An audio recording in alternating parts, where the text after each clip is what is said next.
Everybody's screaming, hashtag gang, gang, gang. You are Locked On Fantasy Basketball, your daily podcast on fantasy basketball. Part of the Locked On Podcast Network, your team every day.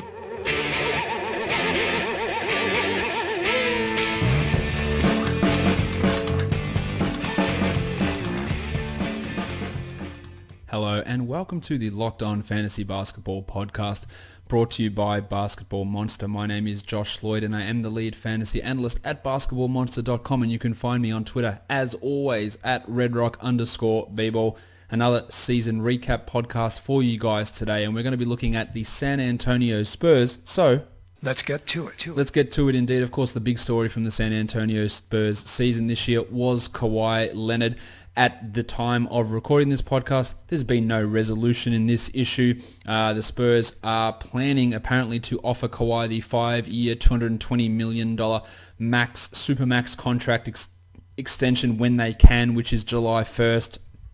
No reports on whether Kawhi is going to take that. Been no reports of thawing of any relationship or any sort of thing like that. But if he doesn't want the extension, the Spurs may be open to trading him. There's no point me speculating about where he can go and what offers are going to be there. At this point, we'll just work on the assumption that Kawhi will be healthy and he'll be on the San Antonio Spurs next season. But of course, neither of those things at this point are a given. It was a real disappointing year for Kawhi, for people that drafted Kawhi in fantasy, and for San Antonio Spurs fans, and for general fans of the NBA, because he's a bloody good player.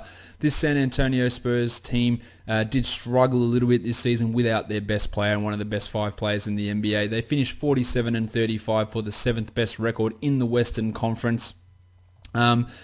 Had the 28th best pace, so 3rd worst in the NBA, 17th best offense, and 3rd best defense, which is really a feat of miracles from Greg Popovich and this staff. Without the best defensive player in the NBA, who isn't a big man, in Kawhi Leonard, still to put up the 3rd best defense is an absolutely astonishing performance from this San Antonio team. They do have the 18th pick in this upcoming draft, along with pick 49, both of their own picks.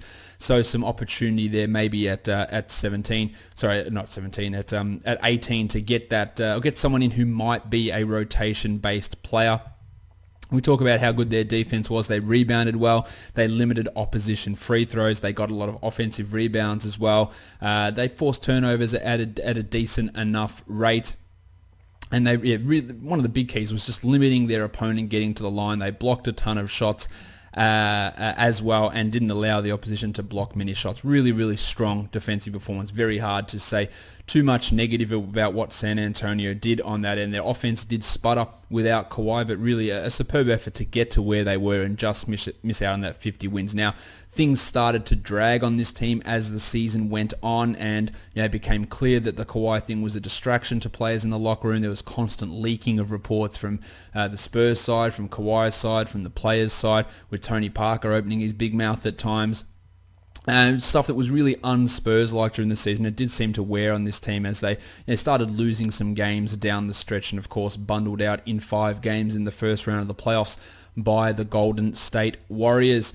In terms of what free agency looks like for this team, Tony Parker is an unrestricted free agent.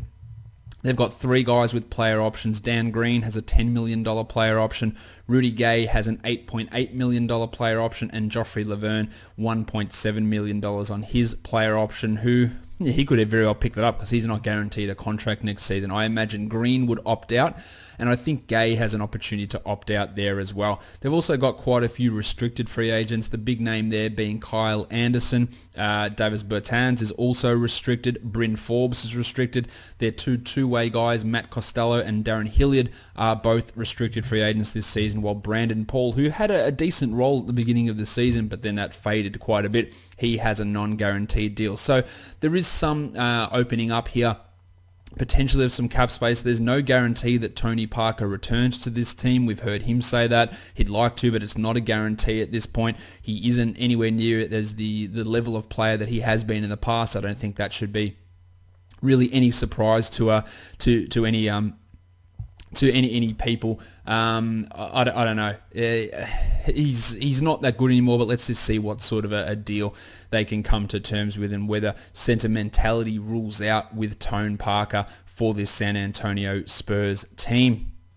Have a look at some of the team leaders on this squad in terms of offensive, defensive rating.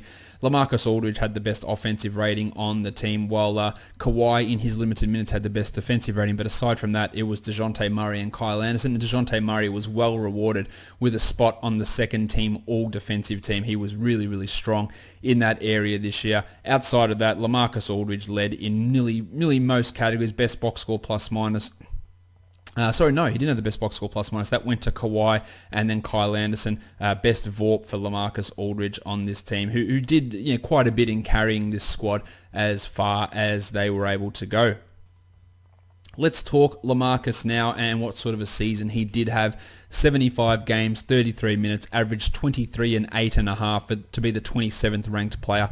Half a three, 2 assists, 0.6 steals and 1.2 blocks. And it's the elite efficiency which really boosts him up. 51 from the field, 84 from the line. Really strong stuff from LaMarcus Aldridge. A big jump over where he was last year. He averaged an additional 6 points per game, an extra 1.2 rebounds per game as the Spurs went smaller with him at centre more and him playing less with Pau Gasol. Everything else about the same. Assists, steals, blocks, basically the same, but it was the extra 4.2 percentage point increase in his usage rate, leading to the improvement in his scoring, along with an improvement in efficiency of an extra 3 percentage points on his field goal percentage that enabled him to jump from the 63rd to 27th best player. Now, if Kawhi is back fully healthy next year, will he put up a 29% usage rate? I would say that's almost impossible, and expecting him to go down to 25 or 26 is more realistic, meaning him being able to replicate that 27th best finish in fantasy seems an unlikely event for LaMarcus Aldridge next season, so bear that in mind. He's also not that young. He's a guy who is going to turn 33 at the start of the season. So we're talking about, again, a guy who's heading into the downside of his career. So maybe expect some of the efficiency to drop. Maybe the rebounding numbers drop. And definitely that usage will come down if Kawhi is on this team next season. So be aware of that when looking to consider drafting him and valuing him in keeper type formats. That is an important point to keep in mind. Now let's talk some Kawhi Leonard. It was only 9 games, but still, in only 23 minutes, he averaged 16, 4.7 and 2.3, over a 3, 2 steals, a block, 47, 82 and 31. 32nd ranked player in only 23 minutes. They are elite numbers, and this is why he is an elite player. This is why he's been a top 10 guy the last 3 seasons. And per 36 minutes, he averaged 25, 7 and 3 with 3 steals, 1.5 blocks and 2 triples. Almost the same guy that he'd been in previous seasons. And I think that with the uncertainty with his leg, he is going to be at a bit of a discount in drafts. But by discount, I mean if his ADP is 15, I'm all about it. If his ADP is 10, then that's sort of about the right spot for Kawhi. I don't think he's getting into the top 1, 2, 3, 4, 5 in anywhere near that sort of range. He's a back-end first-round guy, assuming everyone is healthy. But if he starts sliding because of uncertainty, and if he falls outside the top 20, that would be a no-brainer, unless more information comes out where, you know what, this quad's never going to be better. And I don't think that's the case, but the condition he got is a degenerative one. It's not an acute injury. It's a chronic type situation with inflammation and calcification and all this other stuff going on in there. And that's the concern you have to have. You might be able to buy low for Kawhi in a dynasty format. That's a possibility. And I think that he's still got top 10 seasons left in him. He hasn't turned 27 yet. He's still there. So at least 2 to 3 more years of being a top 10 guy, assuming that this degenerative condition doesn't actually prevent him from getting back to his best, which of course is a huge, huge concern with Kawhi Leonard as we move forward. But he looked good in the time that he played. We just didn't get to see enough of him. Kyle Anderson did take advantage of that extra opportunity afforded to him. He's coming up to be a restricted free agent, 24 years of age, 27 minutes, 8 points, 5 rebounds, 2.7 assists, 1.6 steals and 0.8 blocks, 53, 71% shooting numbers, which are really strong. He was a top 90 player for the season, really did step his game up. He's never going to be a scorer, but he's a great rebounder as a small forward. Good assist numbers, strong steals, good blocks, and the efficiency went up from 45 from the field to 53 from the field for a true shooting of 58%, by far the most efficient season he has had in the NBA. So that's a real positive for him. But, Defensively, he's excellent. Offensively, he does struggle. Where does he go next year? Like, is he back on this team? And if so, what role does he play? Do they continually go with that small lineup and play Aldridge at center, Anderson at the 4, Kawhi at the 3, or vice versa, Anderson at the 3, Kawhi at the 4? That's a possibility, but even in a year where Kawhi was out, we still only saw 27 minutes from Kyle Anderson, and Rudy Gay did start to cut into that playing time a little bit. Now, Gay might not be on this team either. So there are certain things there, but I wouldn't be getting overly excited to expect a top 100 season from Anderson next year. In fact, I think that's probably not a big likelihood, despite how impressive he was defensively. He just doesn't do enough offensively, and I don't see the minutes necessarily getting back to that same level that they were this past season. Pau Gasol, going to be 38 very shortly. Obviously, that's pretty old. You don't need me to tell you that. 77 games, 23 minutes, 10 and 8, half a 3, 3 assists, 1 block, 46, 76 and 36 for a true shooting of 54%. Decent enough numbers for Pau, but as he gets older, the playing time is going to dwindle, and he averaged under 10 points per game this season, including playoffs, which is not where he had been in the past. The rebound numbers are still strong, and he still provided okay fantasy value, 117th ranked player this season, but not a guy that I think we should be looking at as a target in any sort of standard leagues. I think there's a chance we lose a couple of extra minutes off Pau, and as I said, we see more of that LaMarcus Anderson Kawhi 3-4-5 combo, and you can also throw Rudy Gay in there as well if he does happen to come back or opt in. Now, defensively, the advanced numbers did really like Pau Gasol last season. The on-off stuff didn't necessarily, and he was able to be toasted quite a bit defensively. So we have to bear that in mind, that there is concerns, and there are teams that he just can't play against on a consistent basis. He was able to still have those big games. There was a 22 and 13 game against the Bucks in March that he was able to put up, a 19, 10 and 8 against the Lakers in early March that he was able to go for, 13, 12 and 7 against the Nets in January, a 14, 11 triple-double, 14, 11 and 10 triple-double against the Kings in December, 21 and 10 against the Bulls in November. So he still had that opportunity, or still had that ability to do it. It just didn't happen all that often, and I think that's something that we should feel it is likely to be a repeat type incident for Pau as he moves forward in his dwindling years of his NBA career. Let's talk Danny Green, who does have that player option for next season. Another disappointing year for Greeno. 25 minutes, 8 points, 3.5 rebounds, 1.6 triples, 0.9 steals, and 1.1 blocks. So still an excellent shot blocking shooting guard. Always good in that area, but unfortunately he's just not getting the playing time anymore to be a 1-1 guy. He hasn't been a 1-1 guy since the 14-15 season because he's only been getting 26 or 25 minutes per night. The three-point shooting is waxing and waning, 35.6% this season, which is not the 40% that he used to be. It just appears that age has caught up with him. He's about to turn 31. I think that he might be on another team. I don't think that the Spurs are really valuing him that much, especially offensively. Defensively, he still does things very, very well. One of the best transition defenders in the entire NBA, and those steals and block numbers are still really good, but they just don't rely on him. And again, with Kawhi coming back, he had the opportunity to push to a 28, 29 minute role per game this season, and they just wouldn't do it. You'd see Pat Mills out there over Green, you'd see Gay, you'd see Anderson, you'd see Bryn Forbes, you'd see weird type of lineups, as the faith in Danny Green with Greg Popovich doesn't seem to be anywhere near as high as what it's been in previous seasons, and I wouldn't be expecting any sort of massive bounce back or anything along those lines for Green as we move forward. And he was the 147th ranked player, and he, I think, should be left for deeper leagues from here on out. Rudy Gay recovered well from his Achilles injury. He is over 31 and will turn 32 at the start of the season. 154th ranked player in just 22 minutes, 11.5 and 5, half a 3, 0.8 steals, 0.6 blocks. Those numbers are really impressive for an older player coming off an Achilles injury.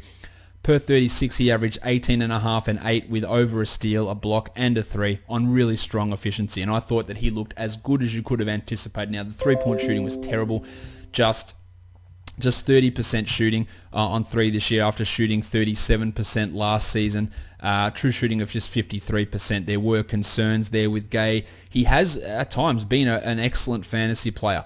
really strong top 50, top 60 guy consistently. In fact, his previous 4 seasons had all been top 50 seasons for Gay. I don't think he's ever getting back to that, but if he finds a role where he's in a 30-minute role, then he will be a top 100 guy, and he will score well, and he will give you steals, and he will block shots, and he will be useful in fantasy, even if his real-life value doesn't necessarily mirror that of fantasy. But he still showed that he's still got it, and that's an impressive feat for a guy coming off the sort of injury that he did. Really, really impressed with what Rudy was able to do this season. Strong advanced numbers as well. Great win shares per 48 numbers. On-off, he was about neutral as well. A guy who wasn't neutral in on-off was DeJounte Murray, a plus 5.6 in his first year as the starting point guard. It started off terribly for him this season. With no Tone Parker to begin the season, he started as the starting point guard and was benched for Patty Mills. Couldn't hold on to that role.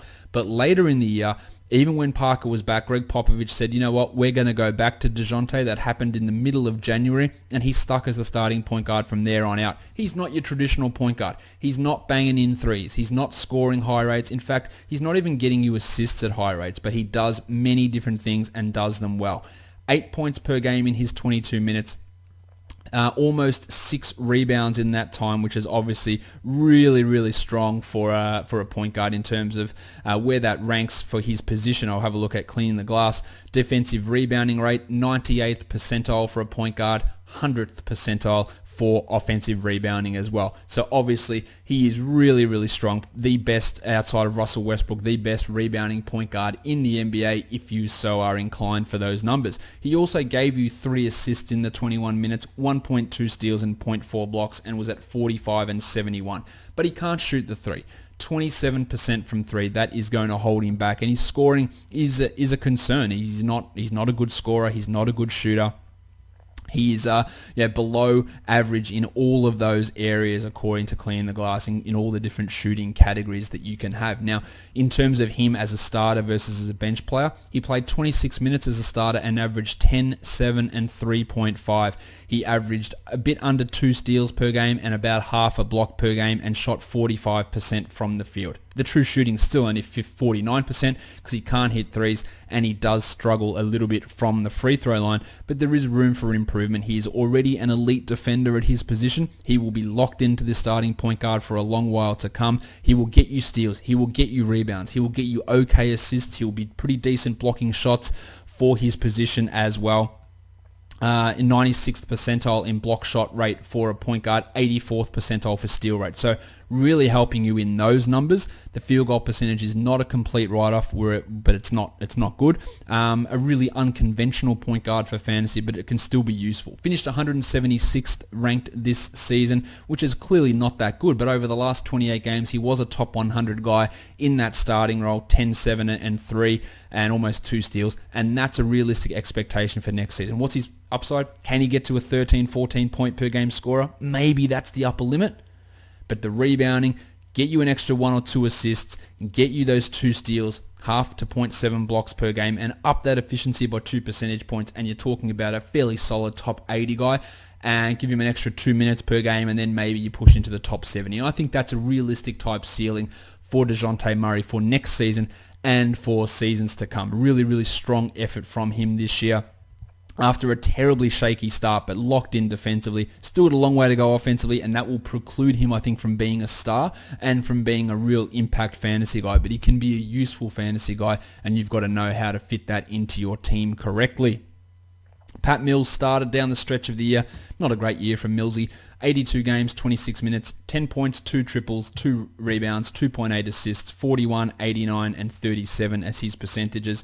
The 188th ranked player in fantasy. I don't think there's really any hope for Millsy to ever become a top 100 guy anymore. He didn't look the same player. Look, the numbers are still okay, and he played the most minutes he has at any point in his career, but another guy who will be a casualty of the return of Kawhi Leonard when he eventually returns. Not enough assists, not enough steals, not high enough efficiency, doesn't take enough shots, low usage even on a team without Kawhi. So that is that's as much as we really need to talk about Pat Mills in terms of overall value going forward. He's probably older than you think as well. He is going to turn 30 in a couple of months' time. So that's somewhat of a concern there for Millsy as well. For a guy who's short and relies on athleticism, the shooting hasn't quite been as good as you would hope for it to be in this scenario. Manu Ginobili, who's going to be 41 at some point next season, we don't even know if he's continuing. He just does what he does. 20 minutes, 9 points, 2.5 assists and 0.7 steals. He can be a guy that you stream in for assists, but realistically at this point with Ginobili, that's about it. We have seen the assist rate dip a little bit to under 5 assists per 36 when he'd constantly been at 5 or 6 over the past 4 seasons. His steal rate also dropped, which was something that was keeping him around that top 150, and that did really dip this season. No surprise there though with Manu at that advanced age. Still really, really strong on the court and does what he needs to do, but it's not really reflecting very well for us in fantasy. Same with Tone Parker, 36 years of age, 20 minutes per game, 7, 1.7 and 3.5. The assist numbers are nice, but he's not a guy that hits threes, not a high scorer, not a good rebounder, doesn't get steals, not a great shooter with a true shooting of under 50%. He is never going to be a standard league player again, I don't believe, and he's only a guy you're looking at in the very, very deepest of leagues. I talked about Derek White on one of the draft recap shows. He showed flashes, but I'm not overly sold on him. But if Tone Parker leaves, he's probably going to be the backup point guard next season. Let's talk Davis Bertans, who had probably his best, or not probably, he's definitely his best NBA season of his career. 26 years or 25 and a half years of age, 14 minutes, 6 points, 1.2 triples, half a steal and half a block. And half a steal and half a block doesn't look that great. And it's not, but he showed a little bit more than what we'd seen from him at times in terms of defending the rim, but poor rebounding. He's really just a 3-point streaming option, and again, I don't really see him fitting into a large enough role at any point to become top 150 relevant. Could he have a couple of top 250 seasons? Maybe, if he goes to another team that needs that type of shooting, and he could be a guy that has a 12.2 threes a game sort of a season, but very little else will come from Davis Bertans. We saw a little bit of Bryn Forbes. I just don't really buy him as a player. I think he's a little bit too trigger happy with the shots. The shots don't necessarily go in at a high rate. He does very, very little else apart from jack up shots at a rate that probably isn't commensurate with his overall ability level. The Spurs, I thought I'd have more to talk about with the Spurs, to be honest, for their fantasy season recap, but that pretty much wraps it up for this team. Don't forget to go and follow me on Twitter at redrock_Beeble and subscribe to this podcast. Leave a review, Apple Podcasts, Google Play, TuneIn, Stitcher, Spotify, and on YouTube. And check out the rest of the Locked On Podcast Network, Locked On NBA Net on Twitter, and at lockedonsports.com. We are done here, guys. Thank you so much for listening, everyone. See ya.